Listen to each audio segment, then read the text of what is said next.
Bonjour à toutes et à tous, je m'appelle Philippe Pfeiffer, je suis auteur et conteur. Ce soir, je tourne cette petite vidéo pour partager avec vous 3 textes que j'ai écrits récemment suite au décès de ma maman qui est survenu le 1er décembre. Donc je vais vous lire le premier texte qui s'intitule Souvenir. Pardon. Tu es partie, maman, et tu laisses tellement de souvenirs dans mon cœur.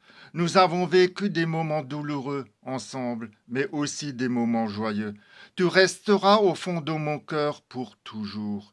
Jamais je n'oublierai ce que tu as fait pour tes 3 fils. Tu as tout fait pour que nous soyons heureux. Maman, tes souvenirs, je les chérirai jusqu'à mon dernier souffle. Mais il y a une chose que je refuse, maman. Je ne veux pas que tu ne deviennes qu'un souvenir. Pour moi, tu es plus qu'un souvenir. Pour moi, tu es toujours vivante. Tu es ma maman pour l'éternité. Certes, tu n'as plus d'enveloppe charnelle, mais ton âme vit dans la mienne. Nos 2 âmes sont entremêlées, quoi qu'il arrive, par-dessus l'univers. Les siècles, le temps, la mort et les fureurs du monde n'auront pas raison de ton amour envers moi, ni du mien envers toi.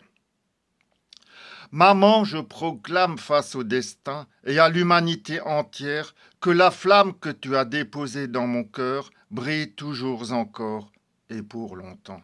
Sache qu'elle ne s'éteindra pas, jamais. Tu es croyante, c'est Dieu qui t'a donné la force d'affronter les aléas de la vie, et combien tu as dû les subir. De la force, tu en as eu beaucoup pour supporter ce long voyage terrestre, semé de tant d'embûches. C'est pour cela que je t'admire. Maman, tu as toujours été exemplaire avec tes enfants. La grande faucheuse t'a brutalement soustrait à ma vue. Pourquoi? Je n'en sais rien et je ne veux pas le savoir, ce n'est pas important. Une maman est comme un artiste, elle ne devrait pas mourir. Ton passage sur Terre s'est terminé ce 1er décembre 2024. Tu es à présent libéré des contrées de Seth. Tu as rejoint la cité de Dieu. C'est la plus belle des cités. Je suis certain que Dieu t'a accueilli à bras ouverts. Comment en peut-il être autrement? Dieu sait que tu es une belle âme, bienveillante et lumineuse. Ton amour pour tes enfants, c'est lui qui te l'a donné. C'est celui que tu nous as transmis. Le temps n'est rien, le temps n'a pas de prise sur l'amour. L'amour est la plus belle des choses sur cette terre, qu'il s'agisse d'un amour entre une mère et son enfant ou entre 2 autres êtres. Il est un rempart contre la folie et la méchanceté. Rien ni personne ne peut effacer ce qui est beau et bon. Le vrai pouvoir, c'est celui de l'amour. Il faut le préserver, coûte que coûte. Je vais vivre dans l'attente de te rejoindre là-haut.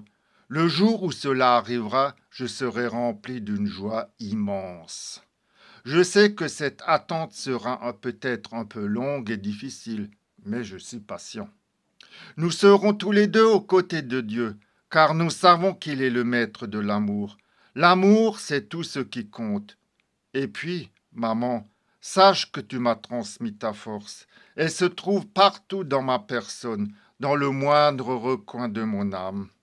Dieu sait tout, il sait que tu m'as aimé jusqu'à ton dernier instant. Il sait que tu m'aimes toujours par-delà les mondes et que je t'aime par-delà ta disparition. Il sait que tu as confiance en lui, en moi, et moi en lui, en toi.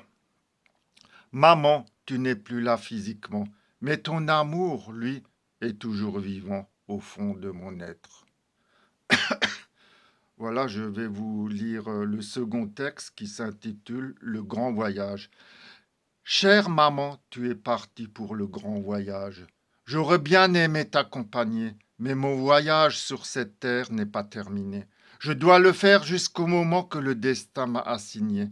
Le tien s'est terminé brutalement ce funeste jour de décembre, juste avant Noël. Je n'ai rien pu faire, je n'ai rien vu venir. Tu es parti. Un point, c'est tout. Dieu t'a rappelé à lui, comme on dit. Qui suis-je, moi, pour contrer les volontés de Dieu? Je ne suis qu'un simple être humain. Je ne possède pas sa puissance. Si je l'avais, cette puissance, Je t'aurais retenu de faire ce grand voyage, maman, car je voulais te garder encore un peu auprès de moi le plus longtemps possible, tellement tu m'es chère. Et je crois l'inverse est également vrai. Tu m'as souvent dit que tu voulais rester encore un peu avec moi.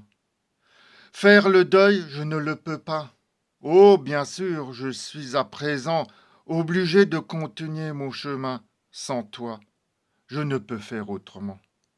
La vie continue, elle continuera en ton absence. Cependant, je ne peux accepter complètement ta disparition, pour la simple raison que pour moi tu n'es pas disparu. Tu es toujours là, quoi qu'on en dise, mais sous une autre forme. Ta personne n'est plus là physiquement, certes. Tu es toujours vivante, maman, au fond de mon cœur, au fond de mon âme, au fond de mon esprit. Comme une petite flamme qui jamais ne s'éteindra. Tu m'as donné la vie, comment puis-je l'oublier? Comment puis-je t'oublier, maman? Je continuerai ce chemin sur cette terre, avec ta présence, avec tous les souvenirs que tu laisses, avec ce que tu m'as dit sur la vie, avec ce que tu as fait pour moi. C'est le plus important. Tu seras un peu comme mon guide, jusqu'au jour où, moi aussi, je ferai ce grand voyage. Et alors, nous le ferons peut-être ensemble, si tu le veux. Crois-moi, maman, je te tiendrai en honneur jusqu'au dernier instant de mon existence. Faire le deuil, ce n'est pas franchir un seuil, c'est accepter simplement d'aller de la nuit vers la lumière. Pas à pas, je marcherai sans faiblir sur cette terre de malheur avec toi, maman. Car vois-tu, tu as toujours été une belle âme. Voilà, maintenant je vais vous lire le dernier texte qui s'intitule Lamentation. Il ne sert à rien de se lamenter jour et nuit sur la disparition d'un être cher. Certes, les larmes coulent à flot, tellement la souffrance est intense. Mon cœur est ébranlé par ta disparition, maman. Mon âme vacille sous le choc, mon esprit s'effiloche sous le coup du sort. La folie gagne du terrain, mais je l'empêcherai de triompher, car ce n'est pas ce que tu voudrais, maman. Je ne veux pas couler, sombrer, chuter, descendre toujours plus bas, être submergé, être emporté, disparaître moi aussi, car je ne suis pas seul dans la vie. Quelqu'un a besoin de moi. Maman, je te le promets, je garderai ta force, ta joie de vivre, ta bonne humeur, ta jovialité, ta gentillesse, ta tendresse. Certes, le destin, ce monstre cruel, nous a séparés. De toute façon, le temps n'est qu'une illusion, ce monde de fous n'est qu'une illusion, la vie n'est qu'une illusion, et la mort, n'en parlons pas. La seule chose de vrai est l'amour. L'amour transcende toute chose, il est présent pour l'éternité, il est le seul rempart contre la folie et l'oubli. Et toi, maman, tu as eu beaucoup d'amour pour tes enfants.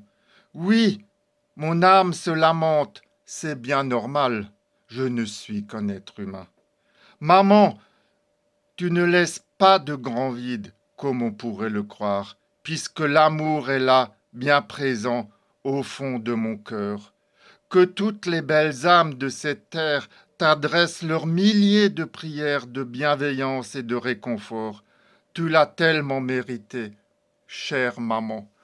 Voilà, je vous ai lu ces 3 textes très émouvants. J'espère qu'ils vous auront plu. Ils feront peut-être l'objet d'un petit fascicule que je publierai sur Amazon KDP. Je vous remercie pour votre écoute. Je vous dis à bientôt. Je vous souhaite une bonne soirée. Au revoir.